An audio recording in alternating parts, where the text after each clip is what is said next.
Primeiro dia, Anderson, de campanha, eu já estava nas ruas, de porta em porta, de comércio em comércio, visitando, né, as pessoas que eu conheço, semáforos, enfim, com poucas pessoas, né, a gente foi para a rua, deu start e foi uma campanha vitoriosa.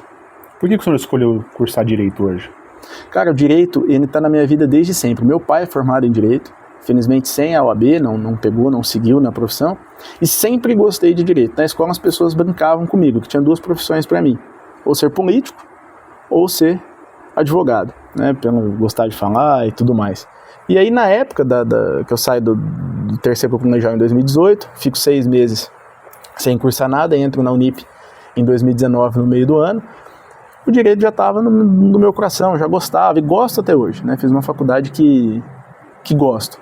E dentro da política isso me ajuda demais, né, na questão hermenêutica. Você acabou adivinhando a próxima pergunta, que era essa: como o senhor avalia ter essa formação no âmbito político? Exato, e isso me ajuda muito, né? Eu estou numa casa de leis, o principal papel do vereador é fiscalizar o executivo e produzir leis, produzir coisas, né, leis, obviamente, que impactam diretamente na vida das pessoas. Então, o Direito me deu essa base aqui dentro para que eu consiga legislar com uma tranquilidade melhor. Ainda falando do PL, só para as pessoas entenderem melhor, foi o senhor que foi procurá-los ou foi uma coisa orgânica, ou eles que te procuraram? Como que foi? Bom, Anderson, o PL é o seguinte, o PL ele tem duas divisões e duas vertentes dentro da história, né? Um PL antes Bolsonaro e um PL Bolsonaro para frente. Então, a partir do momento que veio Bolsonaro para o PL, se torna um partido o qual eu me identificava. Quando a gente vem disputar a eleição municipal em Rio Preto, obviamente eu esperei a construção, quem seria a cabeça de chapa, quem seria o nome, se o PL de fato teria eleição majoritária de prefeito ou não, seria vice de alguém, enfim. E aí nesse momento a gente conversa com diversos partidos, então foi o único partido que eu conversei, óbvio todos os outros partidos dentro da minha linha de raciocínio, de direita, porém num determinado momento ficou definido que seria o PL. Quando isso? Quando assumo a presidência, né, me filio ao PL para assumir a presidência do PL Jovem em Rio Preto. Então, pude fazer parte, inclusive, dessas construções lá tarde. Então, num primeiro momento, são os candidatos que procuram os partidos, salvo aqueles candidatos que já têm mandato ou têm uma proporção, né, popular muito grande na cidade, e os partidos vêm atrás, mas do contrário, são os candidatos que procuram. E nessa movimentação, tive a oportunidade de assumir na época a presidência do PL Jovem aqui, sou o presidente até hoje, e coordenar a nossa região para o PL Jovem em São Paulo, né, levantando lideranças jovens em mais de 90 cidades aqui ao redor de Rio Preto. O PL Jovem, via de regra, são de jovens cristãos ou não necessariamente? Não necessariamente. Não são de jovens, obviamente de direita, conservadores, mas que gostam de política, enfim, não tem nenhuma questão religiosa. Tem uma visão mais envolvida. Tradicional das coisas, de repente, também? Exato. Né?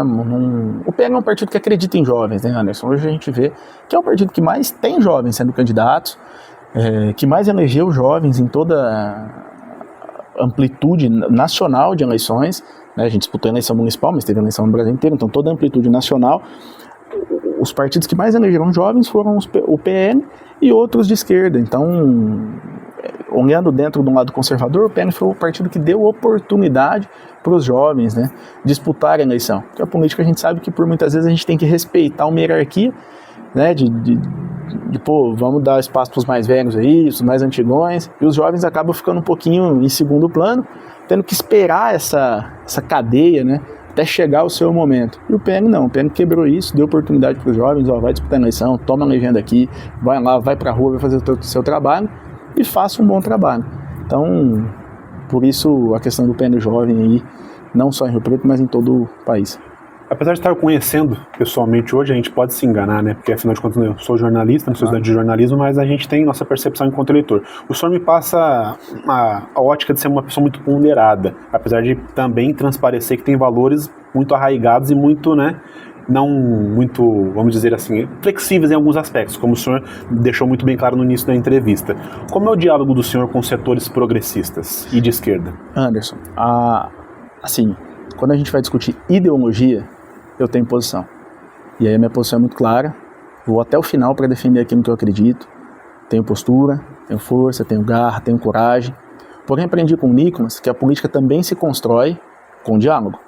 Então, no momento que um discurso ele trata-se de população, no momento que o discurso, um lado ideológico, ele está sendo deixado de lado e o foco é a população, não tem politicagem envolvida nisso, eu não tenho problema nenhum em ter uma boa relação quando o assunto é política. Política se constrói com diálogo. A partir do momento que essa linha ela é quebrada e aí usa-se de repente da população para se fazer politicagem, aí eu mantenho a minha posição. Mas sou uma pessoa muito ponderada, muito equilibrado, procuro construir pontes ao invés de colocar barreiras, né? E a política ninguém faz nada sozinho, nem para chegar até aqui, porque a gente precisa dos nossos eleitores, muito menos quando você está aqui dentro. Então, se você quer fazer algo, se você quer deixar uma marca, se você quer deixar legado, você precisa ter uma boa relação com todos. E procuro conduzir o mandato assim. No momento que a questão ideológica ela é impactada, a questão daquilo que eu acredito, daquilo que as pessoas que me colocaram aqui acreditam, tem uma rusga, eu tenho força suficiente para defender. Eu já fiz diversas vezes na Câmara. Mas no momento que isso não é necessário, não tem por que a gente ficar brigando aleatório por aí ou não querendo ter diálogo com outro grupo político. Pergunto isso também porque, sendo absolutamente, rigorosamente imparcial, existem excessos de ambos os polos políticos. Sejam os polos esquerda ou centro-esquerda, direita ou centro-direita, centro, liberais, e aí vem os pormenores. E sabemos que há excessos de ambos os lados. Como que o senhor avalia quando taxam o Nicolas, por exemplo, como alguém também radical para a direita? Com valores que para ele, de fato, e para o senhor também, de repente, são inegociáveis, como o cristianismo, questões de valores cristãos, que a sociedade tem que respeitar porque é uma parcela da sociedade. Mas existe outra esfera, outro polo da sociedade, que não quer que legisle-se ou se executem questões políticas com base na fé pessoal da pessoa. O senhor entende minha pergunta? Claro. Como que o senhor avalia isso? Olha, eu avalio que o Estado é laico, mas os políticos não. Então cada político tem a sua posição, além de ideológica, pessoal. Quem avalia o Nicolas de muito extremo é porque não conhece o Nicolas. Simplesmente isso. Porque o Nicolas tem um bom relacionamento com todo mundo. Quem vai conversar com ele tem uma boa comunicação. A diferença é que quando entra em plenária, entra em votação, o jogo político é sujo, o jogo político é pesado.